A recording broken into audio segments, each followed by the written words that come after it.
Bonjour. Que se passe-t-il réellement sur le terrain au plan militaire en Syrie?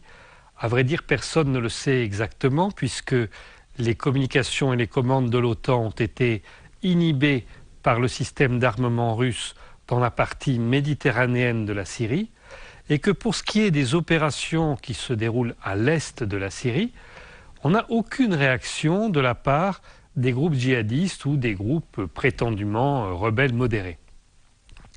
Donc, ce qu'il semble, c'est que la Russie continue ses bombardements de manière très intense dans la partie méditerranéenne, tandis que dans la partie est, la coalition internationale pro-US a certainement bombardé ici et là quelques cibles, mais n'a absolument pas atteint quoi que ce soit d'important pour les groupes djihadistes, puisque ceux-ci n'ont pas protesté.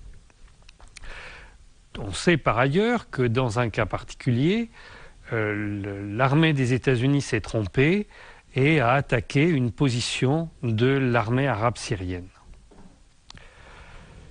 Mais ce qui se passe est en réalité actuellement la préparation d'une nouvelle phase de la guerre. J'avais expliqué ici que la France, Israël et le Royaume-Uni, en accord avec la Turquie et avec le gouvernement régional kurde d'Irak, espèrent créer un nouvel État joint à la partie kurde de l'Irak pour créer une sorte de grand Kurdistan, mais avec la particularité que dans la partie syrienne, il n'y aurait pas eu de Kurdes dans ce Kurdistan. Il aurait fallu après expulser les Kurdes de Turquie pour les amener à cet endroit-là. Alors nous voyons que les préparatifs de cette guerre se poursuivent tout au moins du côté turc, puisque la Turquie a déplacé des troupes en Irak, dans la partie kurde d'Irak, et lorsque le gouvernement de Bagdad leur a donné un ultimatum pour se retirer, ils ont répondu avec beaucoup d'arrogance qu'ils ne faisaient de mal à personne et qu'ils avaient des raisons d'être là, ils y restaient.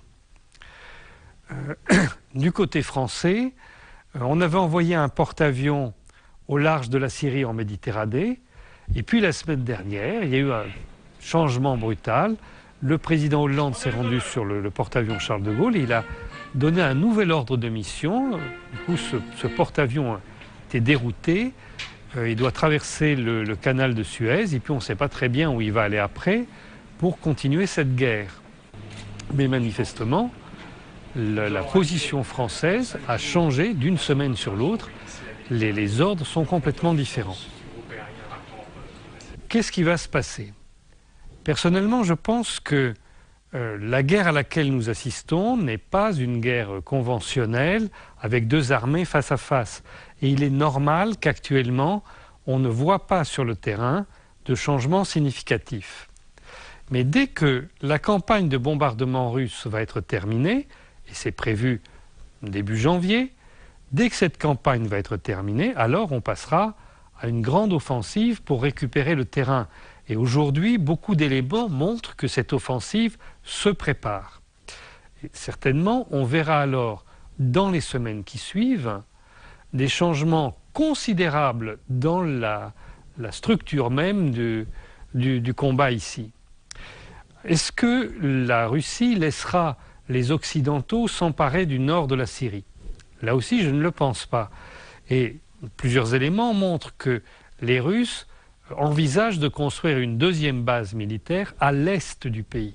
Dans ce cas, il n'y aurait aucune issue pour la tentative de la France, d'Israël et du Royaume-Uni, aidés de la Turquie et du gouvernement kurde d'Irak, de créer un nouvel État au nord de la Syrie. Mais au contraire, l'ensemble du pays devrait être rapidement libéré.